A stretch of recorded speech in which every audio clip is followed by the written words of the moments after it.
Still a thrower, but with much usable spills, albeit less rich with a combination of SFT40 and a TIR lens. A few other differences which I'll be covering in this video. Hey, welcome back to the YouTube channel. This is Jay.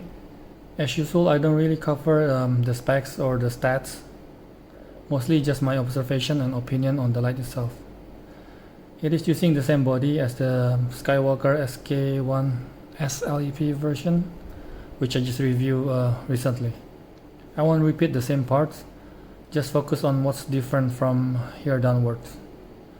Please check out the LEP version if you haven't seen it already. I'll put link in the description below. I'll just quickly go over the similarities. Tactical ring spinner that can double as an SFK single finger knocks with ceramic ball glass breaker. They are still the same for more on the bezel.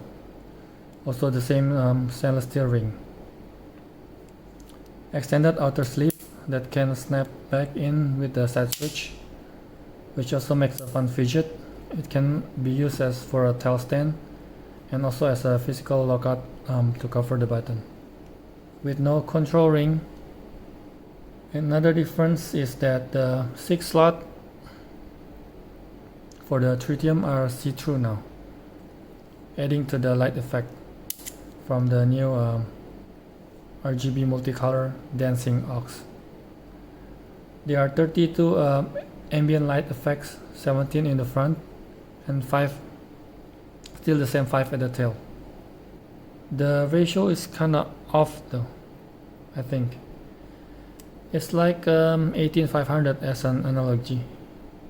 It would be really cool and cute if they can reduce it to be this short, like an 18350 or even this much, and maybe make this a dual or triple directional switch instead. Just a crazy thought. So I mostly carry it like this. Just like the LEP, I think it looks better when extended like this. Looks more proportional, I think. I need the physical lockout anyways. Next we gotta talk about the new light show. Like I said, there are still the same 5 options on the tail switch,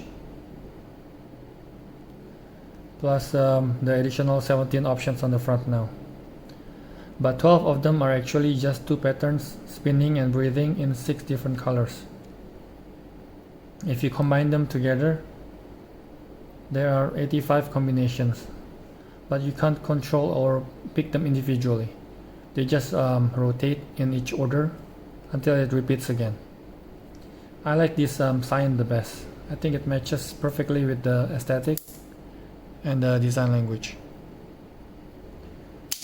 The red is also okay. I can see some would like it, especially with the matching red on the tail as well.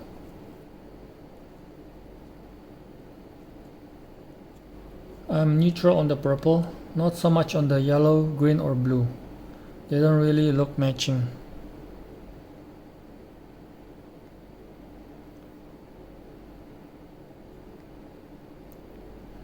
Blue, green. But this is just my preference. What they are useful or nice is for the multicolor ones.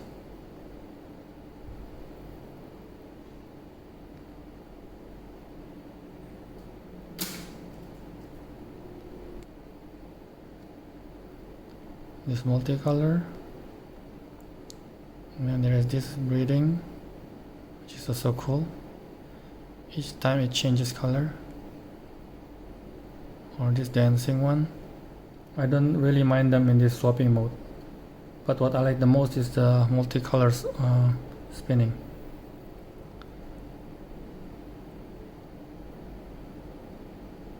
And as mentioned earlier, the 6 tritium slots are now see-through and looks really nice, especially in this multicolor spinning. And you can combine it with the spinner for even more spins.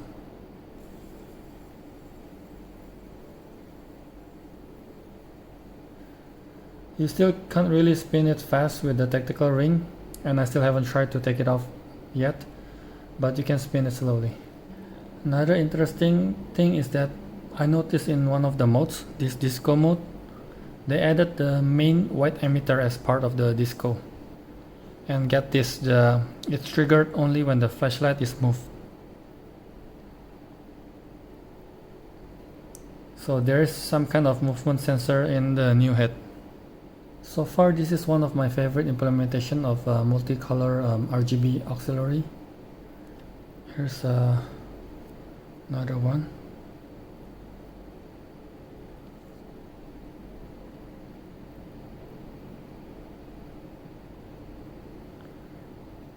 Or this custom combination. It's not really rotating, but I picked the color individually. But of course nothing is perfect. I do wish there's a brightness setting as well, so you can reduce this brightness to be used at night, and even more multicolor combination or patterns.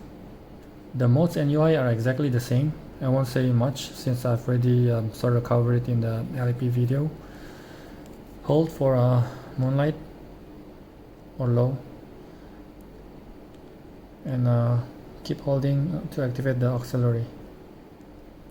Single click for memory mode, either medium or high, and hold to cycle between the two modes.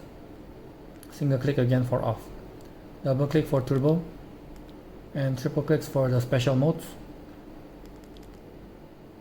Hold to cycle strobe, beacon, and SOS.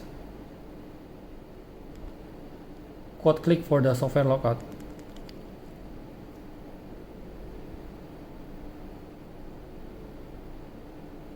Another quad for to unlock.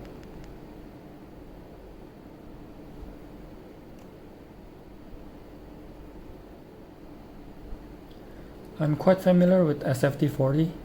I just reviewed it recently in the TS11, which is also using a TRL lens and also with a nice RGB auxiliary. Similar size head. I believe the result or beam shot should be really similar. We'll see. Okay, now we're gonna check out the loop LED. Start with moon or low, bump to high,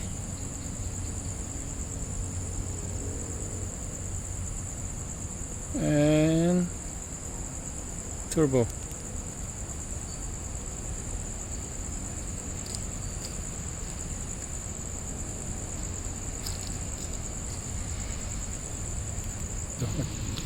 Now we're gonna compare with another SFT40, both to turbo,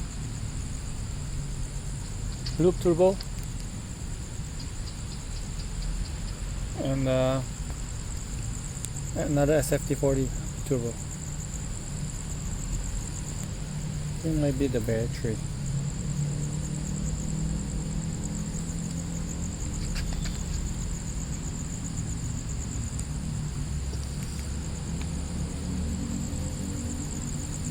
Okay, just for fun with an LEP.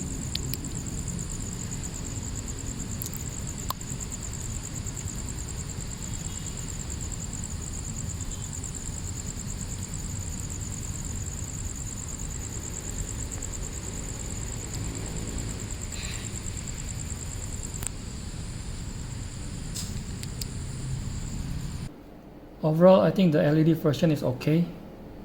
Not as great or special as the LEP version, especially with the interesting zoomable feature, but it's definitely a nice addition as an optional accessories head, which is why I got it, since I already have the LEP version and it can share the same body.